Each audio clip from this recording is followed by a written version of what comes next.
Imagine being trapped. In front of you, a vast, impassable sea. Behind you, the dust cloud of an approaching army. The most powerful army on earth, thundering closer with every heartbeat. This was the terrifying reality for the Israelites. They had just escaped centuries of slavery in Egypt, but their freedom seemed destined to be short-lived. The Pharaoh, his heart hardened and filled with rage, had changed his mind. He and his entire army, a formidable force of chariots and horsemen, were now in hot pursuit, determined to drag them back to bondage or destroy them completely. Panic ripped through the massive crowd of men, women, and children. Cries of fear and despair filled the air.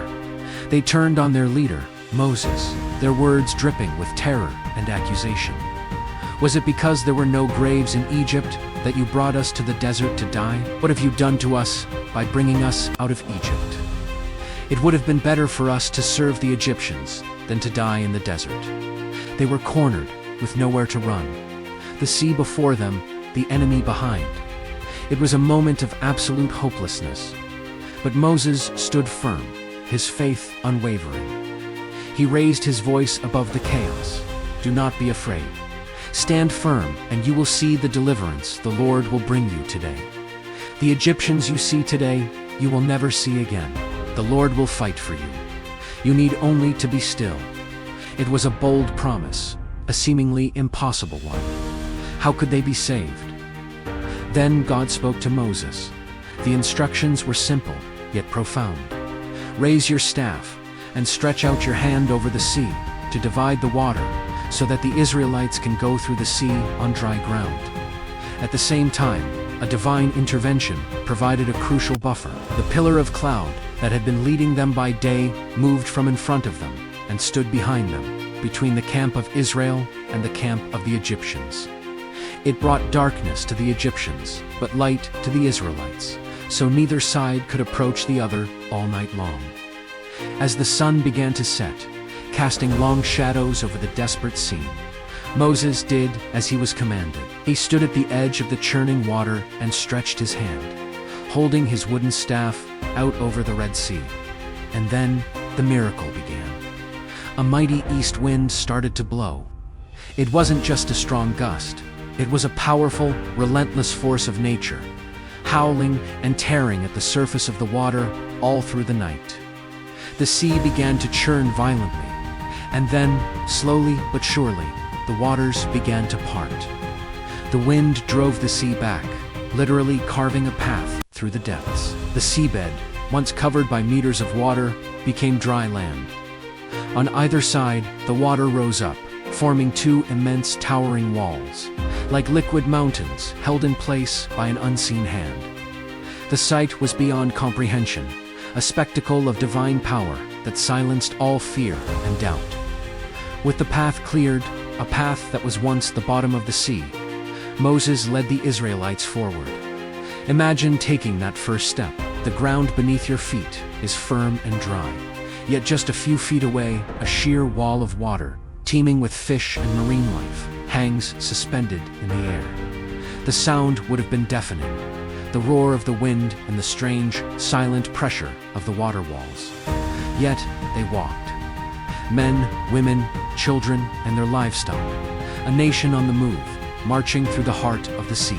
The moonlight, perhaps amplified by the pillar of fire, would have illuminated their way, casting an ethereal glow on this impossible corridor.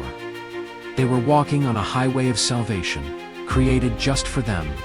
Their fear transformed into awe, their despair into a fragile, growing hope. They were witnessing a miracle of a scale never before seen. From the shore they had just left, Pharaoh and his army watched in stunned disbelief, but the Pharaoh's pride and fury overshadowed any sense of awe or fear. He saw the Israelites escaping, and his only thought was pursuit. He wouldn't be denied his slaves. They are hemmed in by the desert. The sea has shut them in, he must have thought, misinterpreting the miracle as a tactical error. Blinded by arrogance, he gave the order. Charge. The entire Egyptian army, with its 600 elite chariots, and all the other chariots of Egypt, plunged into the sea passage, thundering down the dry seabed in hot pursuit. The ground trembled under the weight of horses and iron wheels.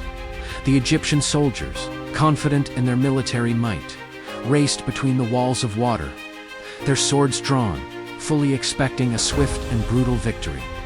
But inside the sea corridor, their advantage quickly vanished. The Lord looked down from the pillar of fire and cloud at the Egyptian army and threw it into confusion. He made the wheels of their chariots come off, making them difficult to drive. Panic began to set in among the world's most disciplined soldiers. "Let's get away from the Israelites," they shouted to one another. The Lord is fighting for them against Egypt. They realized, far too late, that they were not fighting against a band of runaway slaves. They were fighting against the God of Israel. Their chariots, their ultimate weapons of war, were now their coffins, bogged down and useless on the seabed.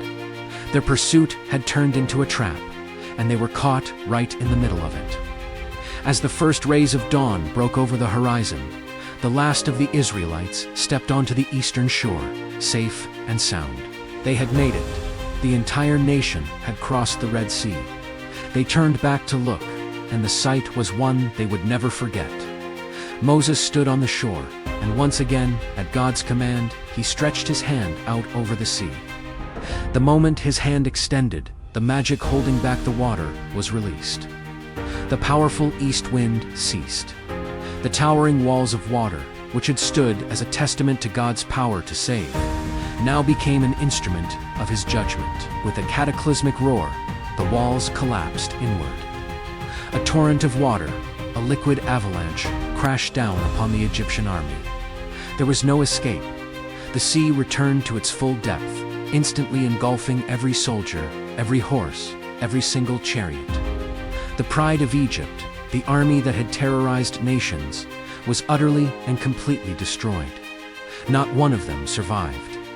As the sun rose higher in the sky, the Israelites stood on the shore and watched as the waves washed the bodies of their former masters onto the beach. The threat was gone. Their chains were truly broken. They were finally completely free. The fear that had gripped them just hours before was replaced with overwhelming joy, relief, and profound reverence.